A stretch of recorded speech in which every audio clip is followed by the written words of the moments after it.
Good morning.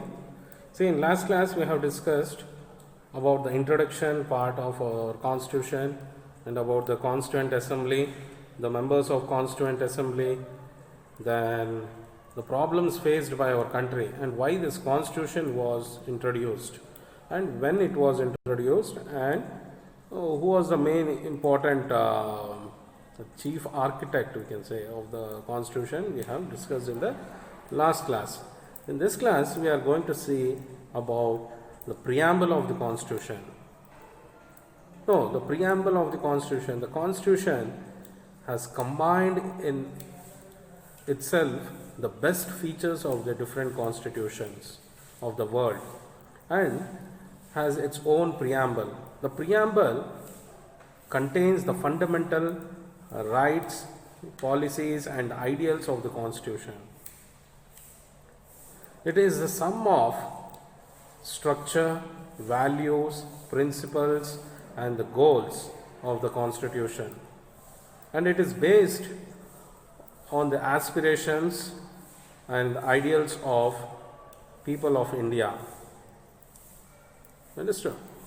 See, the preamble is a part of the objective resolution put forward by Jawaharlal Nehru on December 13, 1946 and approved by the Constituent Assembly on January 22nd, 1947. See, this resolution upholds the nature of India's sovereign, democratic, republic nature, then social, economic and political justice for the people is upheld. You can see the preamble here, the picture of the preamble.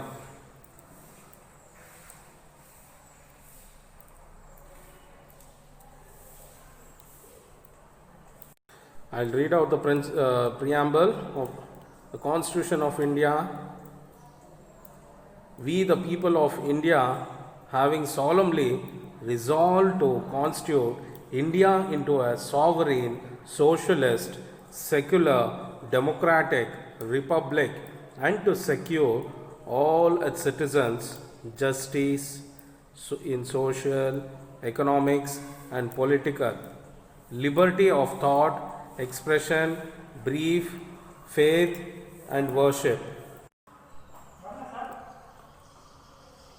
Liberty of thought, expression, belief, faith and worship, and equality of status and of opportunity, and to promote among all fraternity, assuring the dignity of the individual and the unit and the integrity of the nation.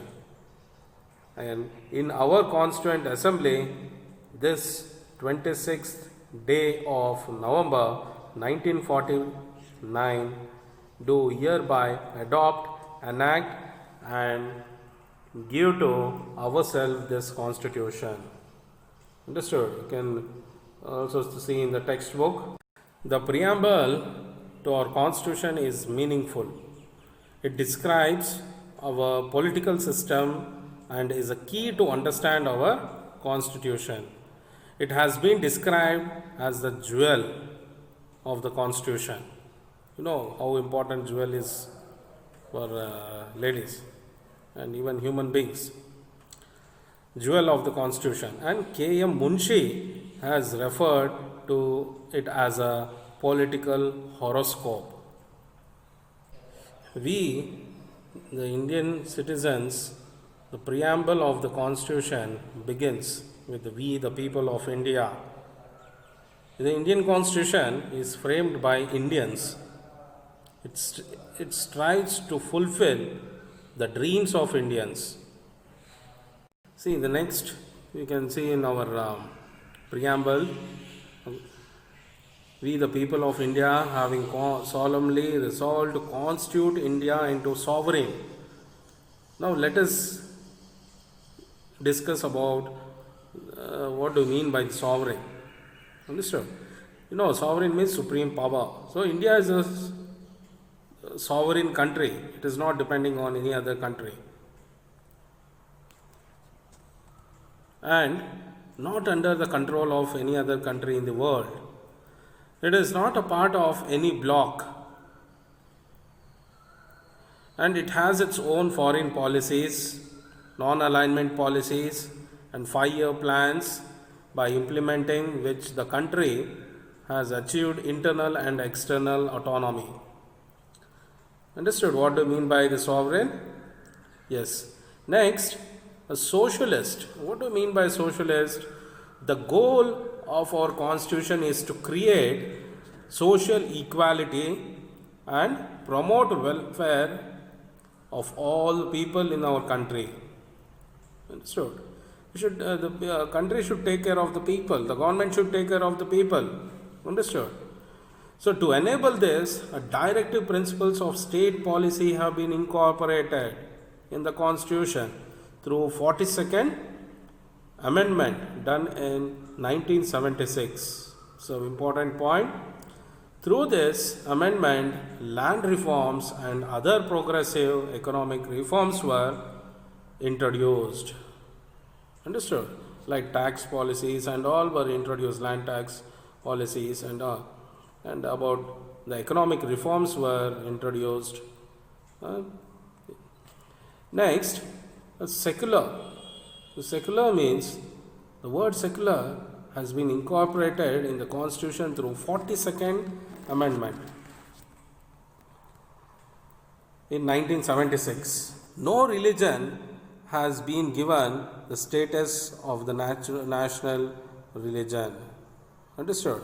No religion has been given the status of a national religion.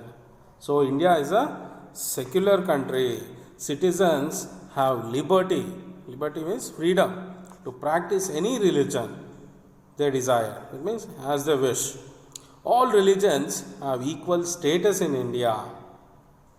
Understood? Then you can see all religions like Hinduism, we are following Hinduism, Islam, Christianity, then Sikhism, Buddhism, all religions are there in our country.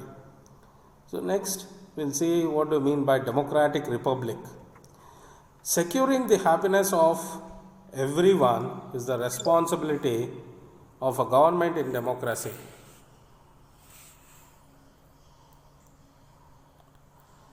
See, elections are held every 5 years. You know that. We elect our representatives. So that is called as democracy. We choose our own representatives, the leaders. The problems are solved through these discussions. Elections are held every 5 years through universal adult franchise. What do you mean by it? Those who have crossed 18 years. Those who have crossed 18 years have a right to vote, right to elect their representatives. So it is called adult franchise. Then the fact that the head of the state is the President of India. So very important point. Who is the head of the state? The President of India is the head of the state, who is elected for the period of 5 years, proves that our country is a republic. Understood? So in this class we have discussed about the important things about the preamble. So when it was framed and what is the reason to frame a constitution we have studied, and we have read an important features of our preamble and the meanings of sovereign, socialist, secular, democratic republic we have discussed in this class. And you have to write a preamble and show me, send a WhatsApp. Understood? Draw neatly the Satyameva Jayate and the Constitution of India in the bold letters and send me in a WhatsApp. Okay? And the right meanings of all important terms, like what do you mean by sovereign, socialist, secular, democratic republic. Understood? Okay. Thank you. Take care. We'll see you in the next class.